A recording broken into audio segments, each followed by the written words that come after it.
যে প্রথম দর্শন হয়েছে সেই দর্শনের মধ্যে আমি তৃতীয় স্থান এবং আমাদের সংস্কৃতি সাতজন আছে যারা 2323-এ।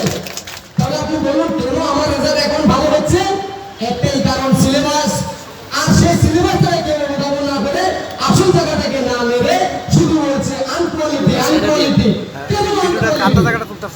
আজকে যদি আমি শিক্ষা নিতাম এই পরিস্থিতিতে, আমি জানি আজকে ত্রিপুরা রাজ্যে একটা ছাত্রছাত্রী পাবেন না যারা একদিন রাজমিস্ত্রি কাজ করে দ্বিতীয় দিন আবার স্কুলে যায়, একদিন রাজমিস্ত্রি কাজ করে বা অন্য কোনো কাজ করে দ্বিতীয় দিন স্কুলে যায়।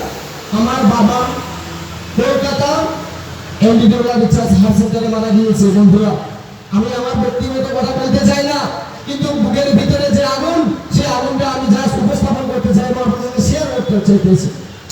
আমার বাবা মারা গিয়েছে, কিন্তু আমরা আমার বাবার মরা মুখ দেখিনি। বন্ধু, বাবাকে যদি আমরা ত্রিপুরাতে আনতে হয় তাহলে সে অনেক টাকা।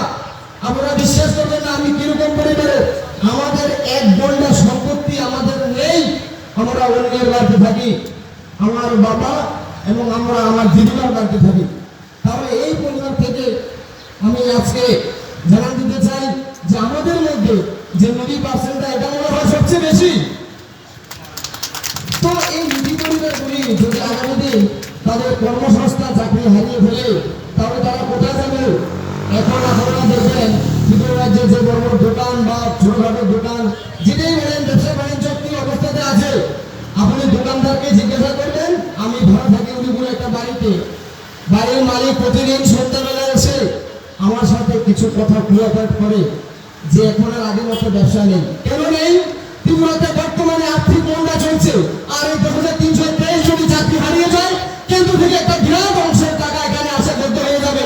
যেই টাকাটা সুন্দর করে আমি কোনো মাছ দোকান বা কোনো একটা ব্যবসায়ী বা কোনো একটা দোকানদারকে আমি দিই এবং সেই টাকার বিনিময়ে আমি সংসারের জন্য কিছু খরচ করি। বন্ধুরা, আসুন আজকের এই বিপদের দিনে আমরা এই সংগঠন ওই সংগঠন 4টা-5টা সংগঠন না করে আমরা সকলে একত্রিত ভাবে কাঁধে কাঁধ মিলিয়ে হাতে হাত মিলিয়ে এই জন্য অবস্থানে এসে বলেন।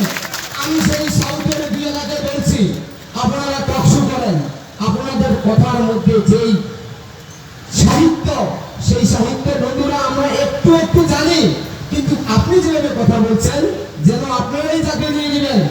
আমি মনে করি যদি আমাদের এই গণঅবস্থান আরো 1 দিন চলে, আমি আশা রাখি সেই পাট্টাধারী দুজনকে আপনারা এসুন, এসে আমাদের সঙ্গে হাত মিলিয়ে এই সংগঠনটাকে শক্তিশালী করুন।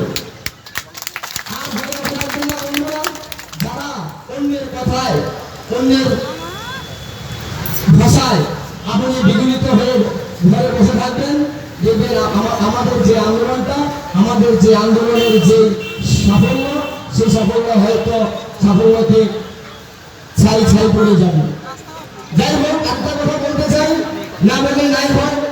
এখন যারা টেট উত্তীর্ণ হচ্ছেন তাদের মধ্যে আমরা প্রতিনিয়ত দেখি যে সংবাদপত্রের মধ্যে দেখা যায় বা বিভিন্ন মিডিয়াতে আমরা লক্ষ্য করি যে প্রচুর সংখ্যক জাল সার্টিফিকেট, প্রচুর সংখ্যক সার্টিফিকেট এবং নারীরা কোথায় থেকে বেড়ে যাচ্ছে। আমার কাছে এমনও প্রমাণ আছে, যদি আমি প্রমাণ দিতে হয় আমি দিতে পারবো। আমার বাড়ির পাশে আশেপাশে এমন লোক আছে যারা কলকাতাতে উড়ে গিয়ে বিয়ে পরীক্ষা দিয়ে আবার এসে পড়ে, কিন্তু সেই সার্টিফিকেট লেখা থাকবে উনি 65% প্রেজেন্ট। কিভাবে 65% প্রেজেন্ট থাকে? প্রতিদিন সে টাকা মিটাতে বাড়ির আশেপাশে ঘোরাফেরা করছে, হঠাৎ করে এসে বলে আমার বিয়ে শেষ কমপ্লিট।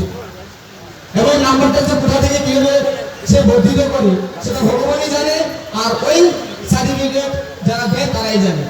এখন প্রশ্ন হচ্ছে আমাদের মধ্যে কিন্তু বন্ধু একটা জাল সার্টিফিকেটও নেই এবং একটা মার্কশিটও কোনো ভুল নেই। হয়তো মার্কশিট বলি সার্টিফিকেট বলি দিন দিন ডিজিটাল হচ্ছে। আমাদের মার্কশিট বা আমাদের সার্টিফিকেট গুলি হয়তো হাতে কলমে লেখা বা দেখতে অনেক বড় সড়ো মোটা, কিন্তু তাদের গুলি এত সুন্দর সার্টিফিকেট আমাদের